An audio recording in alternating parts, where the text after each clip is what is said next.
तुमच्या डोक्यामध्ये यावा जाऊ देऊ नका की आमच्या भरोश्यावर आहे, आम्ही कुकडे उभाटा फपुटा कुकडे कुकडे जाऊन आम्हाला लोक निवडून देतील, असं नाहीये. ते उभाटाचा आता कसा फपुटा उडेल ते बघा तुम्ही. आणि आपल्या जिल्ह्याला काही नवीन आहे काय? मागच्या काळामध्ये जे म्हणत होते, मी म्हणत होते की माझ्या भरोश्यावर भाजप, मी म्हणजे भाजप, माझ्याशिवाय काहीच नाही. झाले ना बाजूला 5 वर्षापूर्वी. त्यांचं काय राहिलं?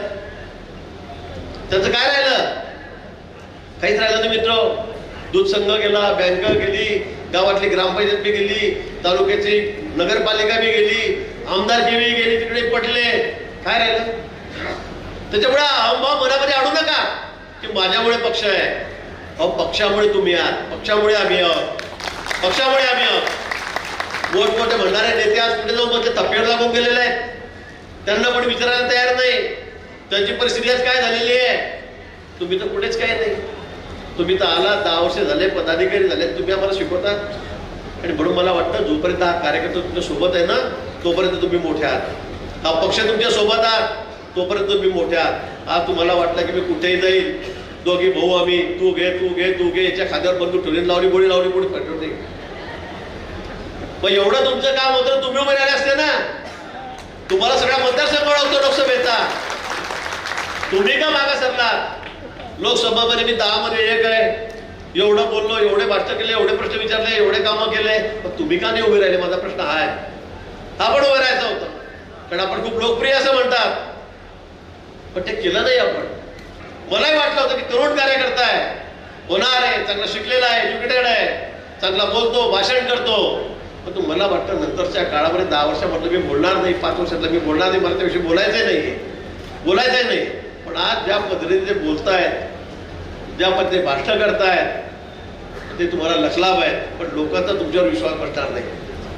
तुम्हाला 1 वेळ तिकीट नाकारलं, पहिल्या दिवशी तुम्ही सांगितलं मी पक्षाबरोबर आहे. 2 दिवस सांगितलं पहिले मी काम करेल. मला 4 वेळा सांगितलं की भाऊ तिकीट कोणाला द्या, मी काम करेल पक्षाचं, मी कार्यकर्ता म्हणून काम करेल. थांबले असते, झालं असतं तुमचं मूल्यमापन. मागच्या काळामध्ये राज्यामध्ये किती लोकांचे तिकीट कापले गेले, आज ते लोक कुठे जाऊन बसलेले आहेत, किती वरच्या स्तरावर जाऊन बसलेले आहेत. पण सबुरी नाही आमच्याकडे. श्रद्धा तर नाहीच, पण सबुरी पण नाही. आता मिळालं नाही का चाललो तिकडे, आता गेला तिकडे, आता पाय तिकडे काय होतं मग? आता तिकडे पाय काय होतं?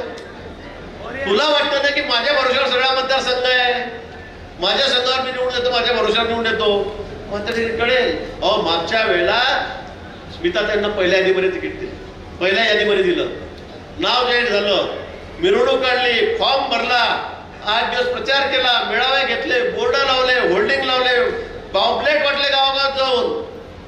शेवटच्या दिवशी रात्री 1 वाजता तिकीट कापलं गेलं. स्मिता तरी कशा अडून बसल्या का? 1-2 दिवस थोडा वाटला रडल्या की मग मला असं काय केलं, मग मला आधी द्यायचं नव्हतं. पण तिसऱ्या दिवशी हे सगळे जण उठले, कामाला लागले, गाडीमध्ये बसले, चला प्रचाराला कुठे जायचं म्हणून. त्यांनी पक्ष बदलला का? हे पक्ष सोडून गेले. तुम्हाला असं काय झालं असताना तिकीट दिलं की बस पक्ष सोडून द्यायचं, आपण वेगळ्या पक्षामध्ये जायचं. माझा मित्र चाललं दोघांचं, हा माझ्यासाठी योगदान, या बलिदान, माझ्यासाठी बलिदान केलं, याच्यासाठी बलिदान केलं. अरे म्हटलं बलिदान नाही केलं, तुला बळीचा बकरा केला. हे मित्रप्रेम नाहीये.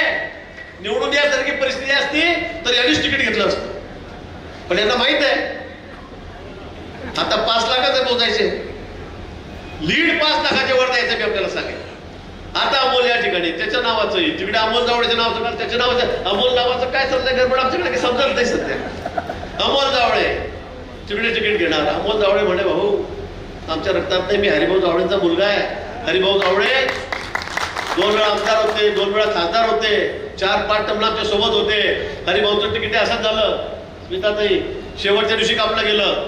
खडसे साहेबांनी खूप आग्रह धरला की नाही माझ्या घराचं तिकीट पाहिजे, माझ्या घरात तिकीट पाहिजे. खूप वाद झाले. शेवटी मला मुंडे साहेब वगैरे खूप यांनी मला आग्रह केला की नको असं नको करू, जाऊ दे हरिभाऊंना पण आमदार करू.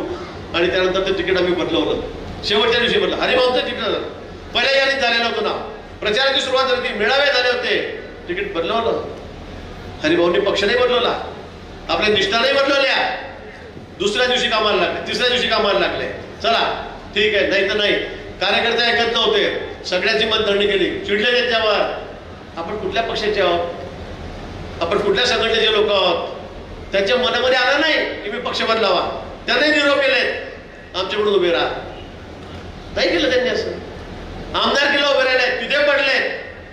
आता कसे पडले काय मला विचारू नका, तिथे घातच झाला तिकडून. पण त्याने ते मनावर घेतलं नाही, जाऊ नाही तर नाही. हरिभाऊ दुर्दैवाने आमच्यातून गेले कोरोनाच्या काळामध्ये. त्यांचा मुलगा आहे, त्याला जिल्हाध्यक्ष केलं. ज्यावेळेला त्याच्या तिकिटाच्या अपेक्षा होत्या, त्याला तिकीट मिळणार होतं, त्याचे नाव पुढे झालेलं होतं, नाही मिळालं. कुठे काय, लगेच कामाला लागला, लगेच मिळवा घ्यायला सुरुवात केली, लगेच भाषण करतोय, एकही दिवस घरी बसलेला नाही. मित्र, याला म्हणतात पक्षनिष्ठा.